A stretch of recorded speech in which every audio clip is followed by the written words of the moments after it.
अर्जुन ने कहा, हे केशव, क्या भक्त आपसे प्रेम कर सकता है?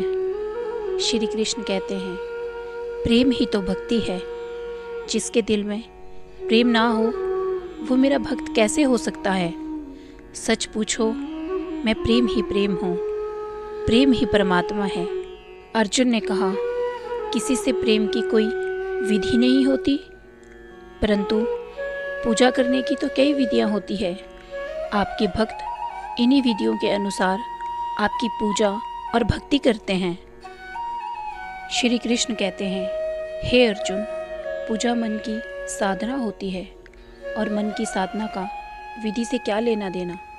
मैं पूजा करने वाले की भावना देखता हूँ, उसके मन में मेरे प्रति प्रेम और भक्ति का भाव है या नहीं, ये देखता हूँ।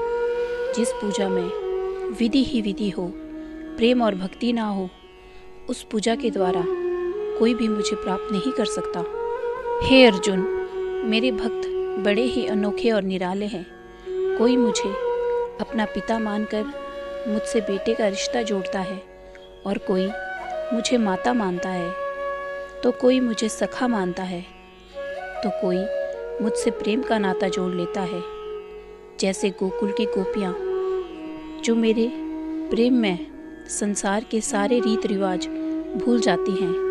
उनकी आँखों में, हृदय में हर समय मेरा ही रूप समाया होता है। प्रेम ही तो भक्ति है। जिसके मन में प्रेम ना हो वो मेरा भक्त कैसे हो सकता है? प्रेम ही परमात्मा है। फिर अर्जुन ने कहा, आपका ध्यान लगाते समय मन में केवल आप रहें और संसार का कोई विचार बाधा ना डाले, इसका कोई तरीका तो होगा।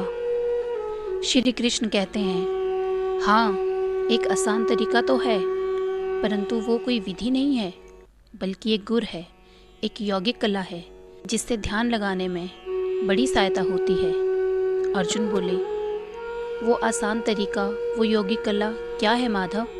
सुनो अर्जुन, संसार के झमेलों से बचने के लिए मनुष्य एकांत में बैठकर मन को प्रभु के ध्यान में लगाए, क्योंकि एकांत में मनुष्य अपने भीतर झांक सकता है।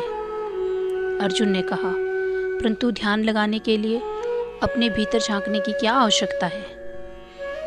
श्री कृष्ण बोले, हे अर्जुन, तुम भूल गए हो, परमात्मा का अंश अर्थात आत्मा मनुष्य के भीतर ही वास करती है। इस आत्मा के संपर्क से ही परमात्मा का मिलन हो सकता है।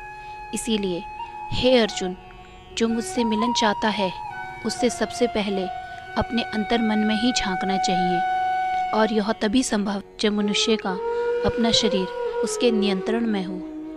यदि देह काबू में ना हो तो मनुष्य को ध्यान लगाने का उद्देश्य नहीं मिल पाएगा। अर्जुन ने कहा, हे योगेश्वर, ध्यान लगाने का अंतिम उद्देश्य क्या है?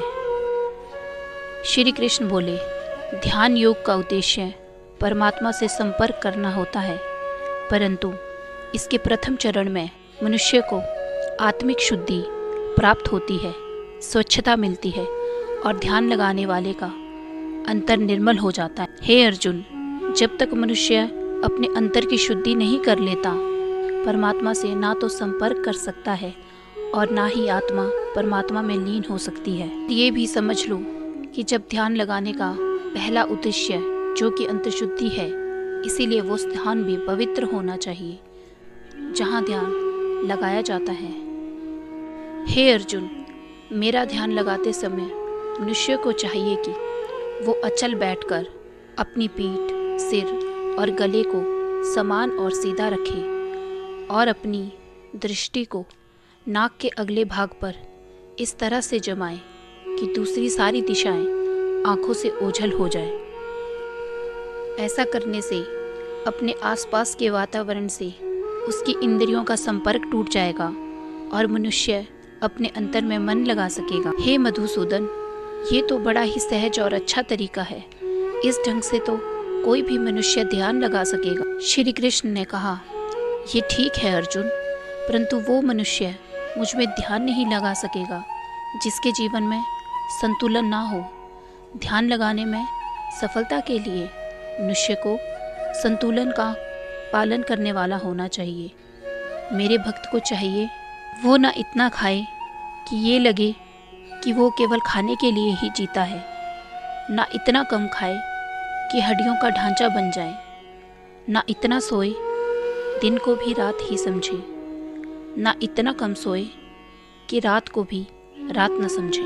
यदि सुख मिले तो खुशी से नाचने न लगे, और यदि दुख मिले तो रो रो कर अपने आप को हलकान न सके। दुख सुख के हवा के झोंकों से ना भड़कने बुझने वाला मनुष्य उस दीपक की ज्योति की भांति होता है, जो तेज हवा से भी सीधी और अडोल रहती है।